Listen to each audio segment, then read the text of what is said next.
지구 역사상 가장 급격한 온난화로는 약 5,600만 년 전께 20만 년에 걸쳐 진행된 팔레오세, 에오세 최대 온난기가 꼽히는데요. 당시 막대한 양의 이산화탄소 증가로 평균 온도가 5도에서 8도 상승을 했지요. 2만 5천 년에서 4만 년 정도의 1도씩 오른 꼴입니다. 그런데 인류가 출현하면서 산업혁명 이후 이산화탄소를 대량 배출하면서 지구기온 상승이 2023년에는 산업화 이후에 1.45도가 올랐습니다. 물론 엘니뇨의 영향으로 기온이 크게 오른 점은 있지만 지구에서 가장 더웠던 에오세 때보다 무려 150배에서 200배나 빠르게 기온이 상승하고 있는데 더 무서운 것은 기온 상승이 가속적으로 진행된다는 겁니다. 과학자들은 지구 기온이 가장 높았던 에오세 초기와 현재 기온 상승과 비교하는 연구를 많이 하고 있는데요. 당시 지구의 상태와 영향을 안다면 현재 지구의 미래를 예측할 수 있기 때문입니다. 캘리포니아 대학교 리버사이드 연구팀은 이와 연관된 연구를 수행한 후에 2024년 6월 25일에 미 국립과학원 회보에 초기 에오세 온실 중 온난화에 대한 해양순환의 민감도라는 논문을 게재했습니다. 바다는 지구의 기후를 조절하는 데 중요한 역할을 합니다. 그들은 적도에서 북극과 남극으로 따뜻한 물을 이동시켜 지구의 온도 균형을 맞춥니다. 이 순환 시스템이 없다면 열대지방은 훨씬 더 덥고 극지방은 훨씬 더 추울 겁니다. 대서양에서 태평양, 인도양에 이르는 전 세계 해양은 거대한 해류의 흐름인 이른바 해양 컨베이어 벨트로 연결되어 있는데요. 이 해양 컨베이어 벨트는 전 세계 해양 곳곳으로 열과 염분을 수송하고 온실가스인 이산화탄소를 흡수하는 역할도 하지요. 열을 수송하고 이산화탄소를 흡수하는 만큼 당연히 지구촌 기후에도 막대한 영향을 미치고 있습니다. 연구의 제1저자인 산드라 코틀랜드 터너 박사는 오늘날 바다에는 대기 중 탄소의 양의 40배가 넘는 거의 40조 톤의 탄소가 포함되어 있다. 바다는 또한 인위적인 이산화탄소 배출량의 약 4분의 1을 차지한다.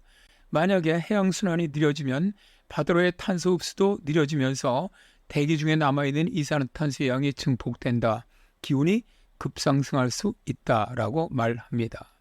연구팀의 새로운 연구에 의하면 에오세 때 극심한 더위가 발생을 하면서 지표수와 심해수 사이의 교환이 느려졌다고 하는데요. 연구팀은 고대 심해 퇴적물에서 발견된 화석화된 조개 껍데기를 이용을 해서 컨베이어 벨트가 5천만 년 전 극심한 더위에 어떻게 반응했는지를 알아낸 겁니다. 지금까지 많은 연구들은 지질학적 과거에서 해양순환의 변화를 측정했는데요. 그러나 이 연구 방법은 오늘날 지구에서 발생하는 과다한 이산화탄소 증가로 인한 온난화 수준과는 거리가 있지요. 그래서 연구팀은 온실가스로 인한 지구 온난화에 해양순환이 어떻게 반응하는지 예측하기 위해서 약 4,900만 년 전에서 5,300만 년 전 사이에 초기 에오세 시대의 퇴적물 연구를 통해 살펴보았죠. 그랬더니 그 당시에 지구는 오늘날보다 훨씬 더 더웠고 엄청난 농도의 이산화탄소 농도를 기록을 했는데요. 에오세 기간 동안 심해는 오늘날보다 12도 더 따뜻했습니다. 코틀랜드 티너 박사는 고열 현상의 정확한 원인은 논쟁의 여지가 있고 인간이 존재하기 훨씬 전에 발생을 했지만 이러한 고열 현상은 미래의 기후변화에 대한 최고의 유사체이다 라고 말합니다. 사진은 산드라 코틀랜드 터너 박사가 해안코 퇴적물 샘플을 처리하는 모습입니다. 연구팀은 전 세계 여러 해저 위치에서 발견된 작은 화석 조개 껍데기를 분석을 해서 이러한 고열 현상 동안 심해 순환 패턴을 재구성했는데요. 조개 껍데기는 유공층이라고 불리는 미생물에서 나온 것으로 표면과 해저 모두에서 전 세계 바다에 서식하고 있습니다. 사진은 유공층 껍질 분석으로 연구팀은 대기 중의 이산화탄소 농도가 급증하면서 바닷물의 속도가 느려졌던 에오세 기간을 확인할 수가 있었습니다.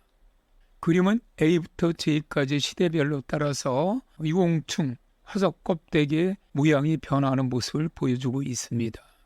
커틀랜드 터너 박사는 우리는 이 조개 껍데기의 화학적 차이를 측정을 해서 고대 해수 온도와 순환 패턴에 대한 정보를 광범위하게 재구성할 수 있다라고 말하는데요. 껍질 자체는 탄산칼슘으로 만들어져 있습니다. 그런데 탄산칼슘의 산소 동위 원소는 유기체가 자란 물의 온도와 당시 지구상의 얼음의 양을 나타내는 지표가 되지요.